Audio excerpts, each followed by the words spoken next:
بسم الله الرحمن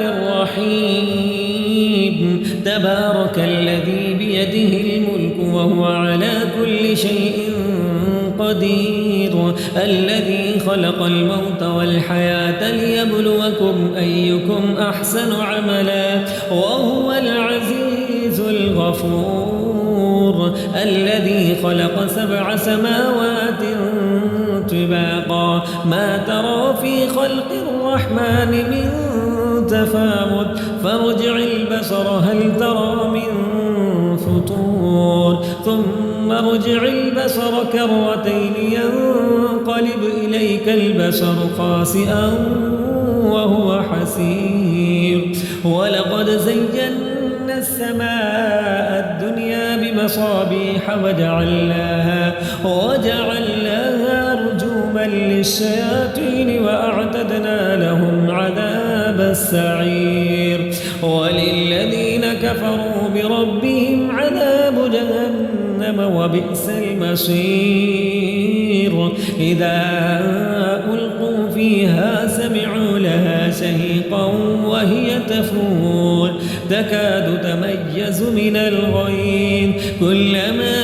ألقي فيها فوج سألهم خزنتها ألم يأتكم نذير قالوا بلى قد جاءنا نذير فكذبنا وقلنا ما نزل الله من شيء إن أنتم إلا في ضلال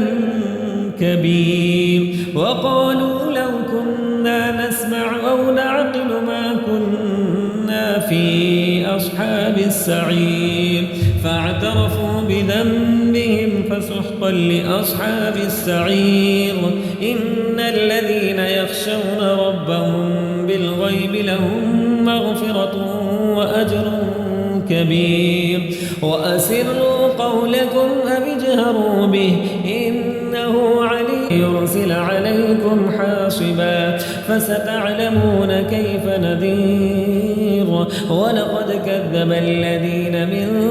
قبلهم فكيف كان نكير أولم يروا إلى الطير فوقهم صافات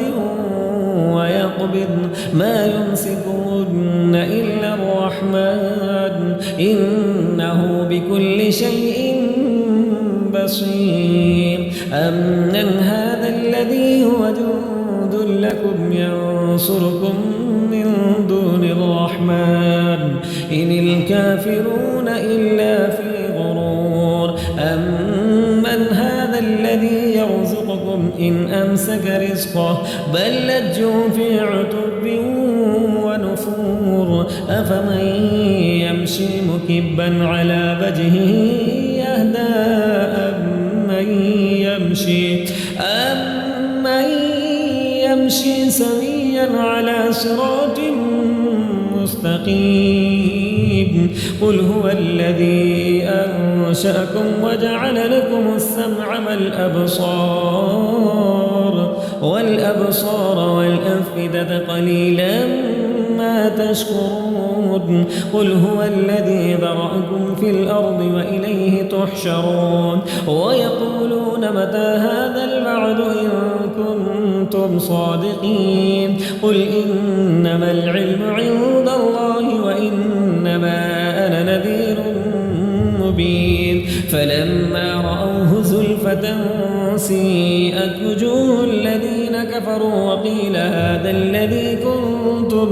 به تدعون قل أرأيتم إن أهلكني الله ومن معي أو رحمنا فمن يجير الكافرين من عذاب أليم قل هو الرحمن آمنا به وعليه توكلنا فستعلمون من هو في ضلال مبين قل أرأيتم إن أصبح ماؤكم غورا فمن يأتيكم بماء